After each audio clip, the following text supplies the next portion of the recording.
خاڵێکە بەلامەوە زۆر گرنگە لە خزمەتانە کردەوەی ئینسان هەڵ ئەوەشێنێتەوە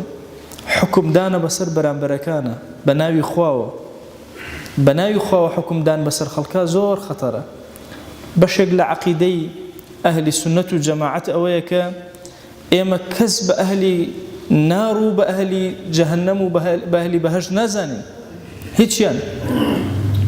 ئێمە نین بڕیار ئەدەین لەسەر ئەوەی کێ ئەچێتە جەهەنەم و کێ ئەچێتە بەهەشت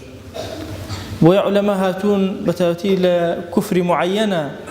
ئەبەدەن نەهاتوون کەسێک تەحدید کەن یا پێ بڵێن ئەم کەسە ئەچێتە ناو ئاگرەوە یا ئەچێتە ناو بەهەشتەوە ئیشی خۆیە جەلە جەلالوه لەوەچێ لە ظاهیرە ئێمە کەسێک بینین زۆر مؤمنە ئەهلی جەنەتە بەڵام لە باڵتینە خوا ئەزانێت چۆنە یا کەسی ئەبینین لە ئەهلی نارە ئێمە وا ئەبینین لەوەچێ لە سەرەمەرگیا و لە کۆتایە عومریا گەڕانەوەیەکی وهای هەبوو بێ خوا لێ خۆش بێ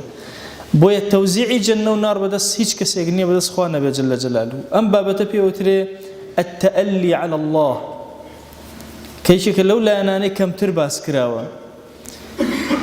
جندوبی کوڕی عەبدوڵڵا بۆمانە گێڕێتەوە فەرمێ لە خزمەت خۆشەویستە صلی الله عليه وآله وسلم دانیشتبوون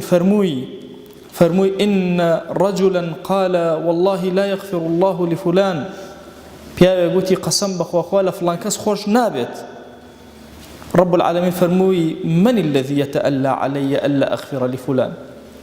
أو كي بناوي منه ولا سر من سوين أخواك من فلان كز ناخما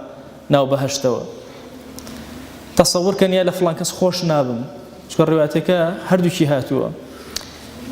وشي تألي بمعنى سوين خواردن لسر خوا بو أوي أو كسا عفوناك أو كسا ناخات بهشتوا لو كسا خوش نابي كما إشي إنساني مسلمان نية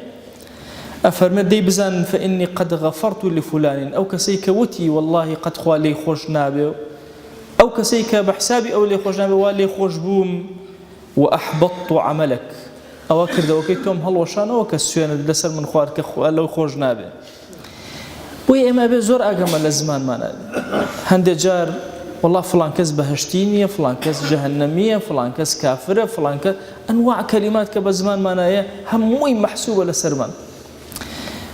ضمضمه بۆمانە گێڕێتەوە فەرمووی خۆشەوی صلی الله عليه وسلم جارێکیان فەرمووی دوو پیاو هەبوون لە بەنو ئیسرائیل ئەم دوو پیاوەیەکیان زۆر عابد زۆر برابوون لەگەڵ یەکتر زۆر دۆست بوون یەکیان زۆر عابد بوو کانە مجتهدا في العبادة ئەوەندەی عیبادەتە کرد بەڵام ئەوی تریان کانە یەزنب بەردەوام خەریکی گوناهکردن بوو هەموو جارێ بەسەر گوناهەوە ئەیبینێ ئەقسر بەسە گوناه مەکە نەهی لێ ئەکرد ئیشەکەی باش بوو ڕێگری لێ ئەکرد لە خراپە برای یەکتر بوون أفرمي ڕۆژێکیان کە بینی بەسەر گوناهەوە ئەویش لە بەرامبەرە وتی تۆ چیتە بەسەر منە خەلینی وەڕەبی لێم گەڕێ خۆم و خوای خۆم ئەبوعیثتە عەلەیە ڕەقیبەن ئەڵێ چاودێری بەسەرمەوە هەموو دەقەیەیەیتە سەرسەرم لێم گەڕێ بینی خۆم و خوا ئەویش کاتێکام قسەی بی زۆر تووڕە بوو فەرمووی والله فوالله لا يغفر الله لك خوا قەت لێت خۆش نابێ ئەفەرمێ فقبض أرواحهما کاتێ هەردووکیان مردن رب العالمين پێوت أي عبد توتشون سوينت خوارد بمن كمن لفلان كس خوش ناب بوشي أمد كرت أفرمي روايتك أويان كجناه باركة وشو برو بهشت أو يتريان برو دوزخ تصور كتو بشانازين لك بعبادتي خوته كاسي قبيني جناه باركة تواب زاني تو بهشتي أو جهنمي ومخاطبي لقلاكي تو نازاني أو أسرارك تنها لدسي رب العالمين يكي بهشتي وكي ئاگریە بۆیە ئەم خاڵەمان زۆر ئەبێ ئاگا لێبێ ئەبێتە مای هەڵوەشانەوەی هەموو کردەوەکانی ئینسان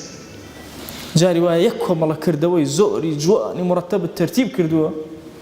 بە کەلیمەیە لەسەر ئینسانێکە ئێڵێیت بە ناوی خواوە ئەبێتە مای ئەوەی خوا هەموو کردەوە چاکانی تۆ هەڵوەشێنێتەوە بەڵکو لەویش خۆش ببێ